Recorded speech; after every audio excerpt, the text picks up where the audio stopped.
Fala aí, rapaziada que me acompanha aqui no canal Complexo Vascaíno, como é que vocês estão? Tudo bem? Espero que sim. Rapaziada, o torcedor vascaíno recebeu uma bomba agora de tarde, ninguém estava esperando essa notícia.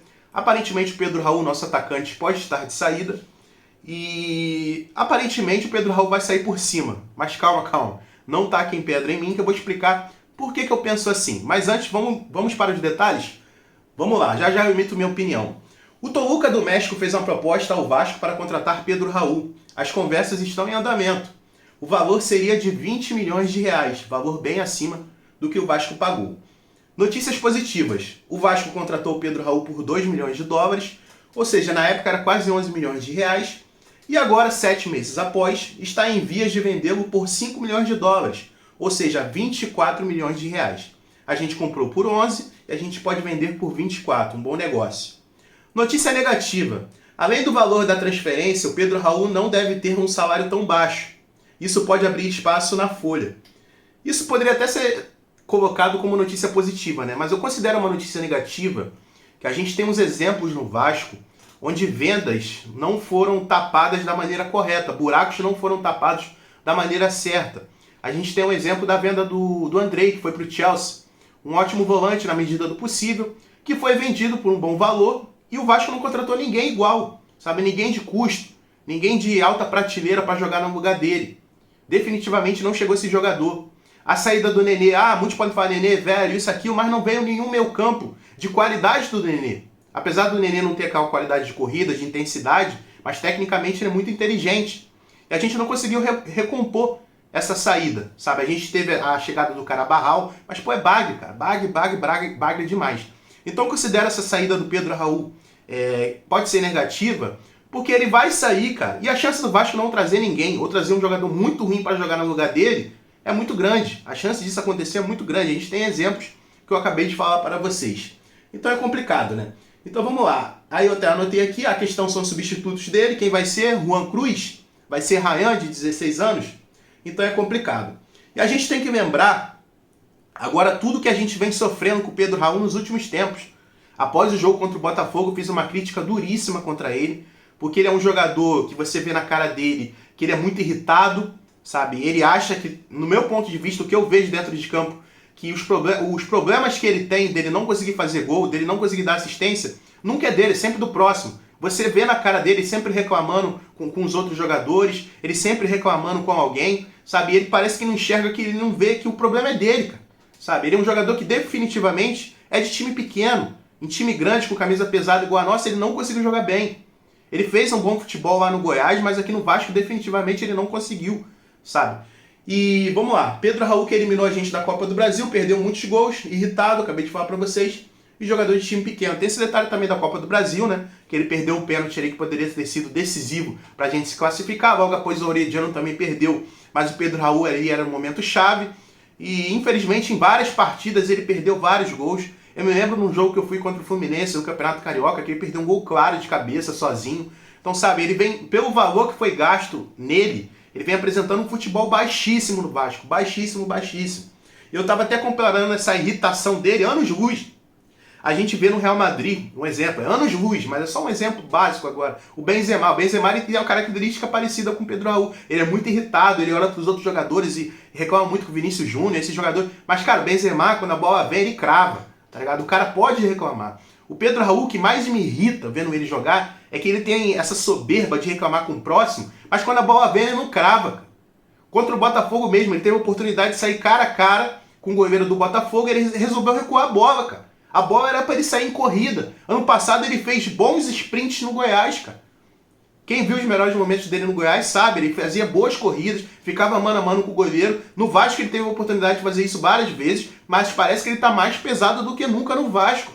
Parece que ele tá atolado no chão, sabe? Então, cara, é complicado. Um exemplo que eu faço também, falando que o Pedro Raul é jogador de time pequeno, uma comparação que eu faço, cara, pode ser até engraçada, é com o Raniel, cara. Quem lembra do Raniel ano passado?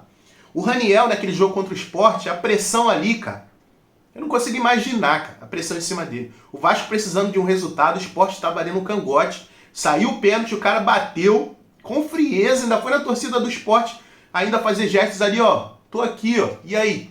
Agora eu faço a pergunta para vocês. Vocês acham que o Pedro Raul teria feito aquele gol de pênalti ano passado contra o Sport? Definitivamente não. Teria se cagado todo, cara. Sabe? Ele é jogador para jogar sem pressão. Acredito eu que o Pedro Raul tem até qualidade, cara. Mas ele não consegue demonstrar isso jogando no Vasco, onde a pressão aqui, cara, é que eu falo, para jogar no Vasco, a gente precisa de jogadores de culhão, cara. Jogadores de culhão. Então, cara, eu considero a saída do Pedro Raul, vamos dizer assim, um bom negócio para ele. Deixa eu até ver o que eu escrevi aqui, que eu tinha falado no começo. Que o Pedro Raul vai sair por cima.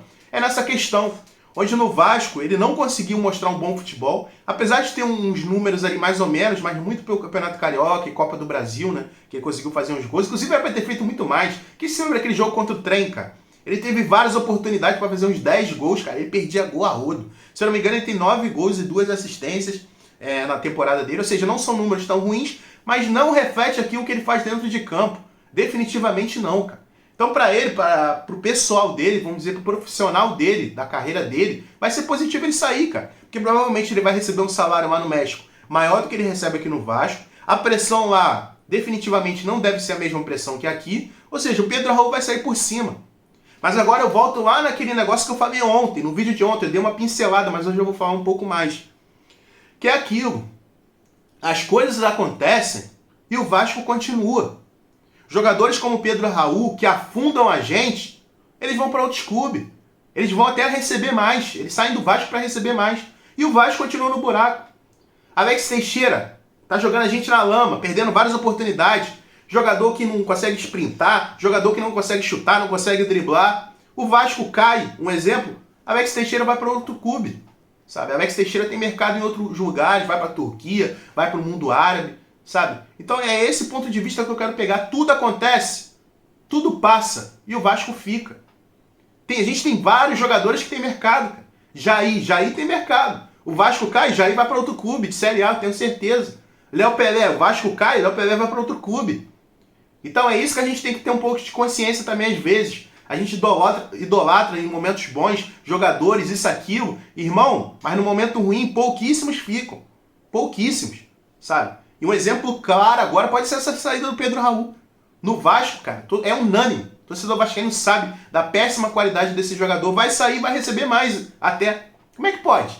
É tipo no seu trabalho, algo que você faz na vida, estudar para uma prova. Você não estuda, você tira nota ruim, você no trabalho só faz coisa errada, coisas do tipo, e é promovido. E na prova você é passado, mesmo sem estudar mesmo. Sabe? O futebol é injusto, cara. E, infelizmente, é isso. Então, galera, essa é a notícia que eu trago pra vocês. Vou falar mais um pouquinho sobre o Vasco, tem mais coisa. Mas é a bomba que saiu agora de tarde.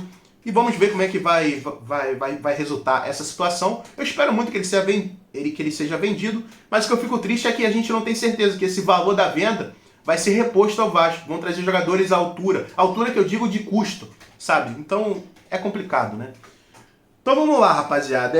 Começaram a sair umas notícias aí relacionadas a balanço financeiro e coisa do tipo. Mas antes de entrar, vou fazer um pedido pra você. Caso você não seja inscrito no canal, se inscreva. Minha frase padrão: Vascaíno ajuda Vascaíno. Você já ajudou um Vascaíno hoje? Não? Então esse é o momento. Conto com a sua inscrição, conto com o seu like e conto com o seu comentário. O canal tá quase batendo 1000 inscritos. Me ajuda aí, custa nada. E é de graça. Estão saindo as informações de balanço e vou dar uma pincelada rápida. Só uma notícia um pouco assustadora. Aparentemente a 777, ano passado, antes mesmo dela virar SAF do Vasco da Gama, ela já tinha feito um empréstimo de 70 milhões ali no primeiro semestre para o Vasco, para pagar dívidas ali emergenciais, coisa do tipo. E no segundo semestre injetou 120 milhões de reais para pagar mais dívidas e coisas do tipo. Só que ficou marcado que o maior investimento da 777 foi feito em setembro. E agora estão trazendo a notícia que aparentemente esse valor de setembro que a gente vem falando sempre vai ser para pagar as dívidas feitas antes. Mas o que me deixa mais indignado é que eles não deixam isso claro. A gente tem que ver isso no balanço. O balanço que demonstra isso pra gente. Ou seja, durante o ano inteiro eles fazem dívidas, igual o Vasco tem dívidas com vários jogadores e não pagou ainda nenhum clube. Léo Pelé, Matheus Cocão, Piton, não pagou ainda esses clubes que são, vamos dizer assim, eram os donos desses jogadores. Para pagar tudo em setembro. Ou seja, essa grana que a gente estava querendo que fosse adiantada para a gente investir em jogadores, para tentar salvar a gente desse buraco, está sendo em setembro para pagar tudo que foi feito de dívida até agora. É tipo quando tu vai num bar e faz tua planilha ali de fiado, sabe? Que você chega no final do mês e paga. No Vasco é mais ou menos isso. A 777 deve falar pro pessoal que trabalha aqui, ó, pode fazer dívida que em setembro a gente paga. Mas o que me deixa mais irritado é porque eles não deixam isso claro pro torcedor. Nesse momento, quando a gente está desesperado atrás de jogadores que possam salvar a gente dessa situação, o Paulo Brax e o pessoal que faz esses contratos, eles têm que trazer jogadores para serem pagos a prazo. Porque se for para pagar à vista, não tem dinheiro, só vai ter em setembro. Onde aparentemente a 777 vai pagar tudo que tem de dívida até agora. Não tudo, mas ali as dívidas emergenciais, que não vão colocar o Vasco numa degola.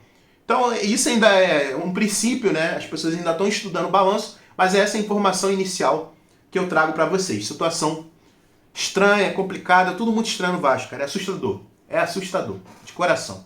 Então, galera, é isso. É esse vídeo que eu deixo para vocês. Espero que vocês tenham curtido o conteúdo.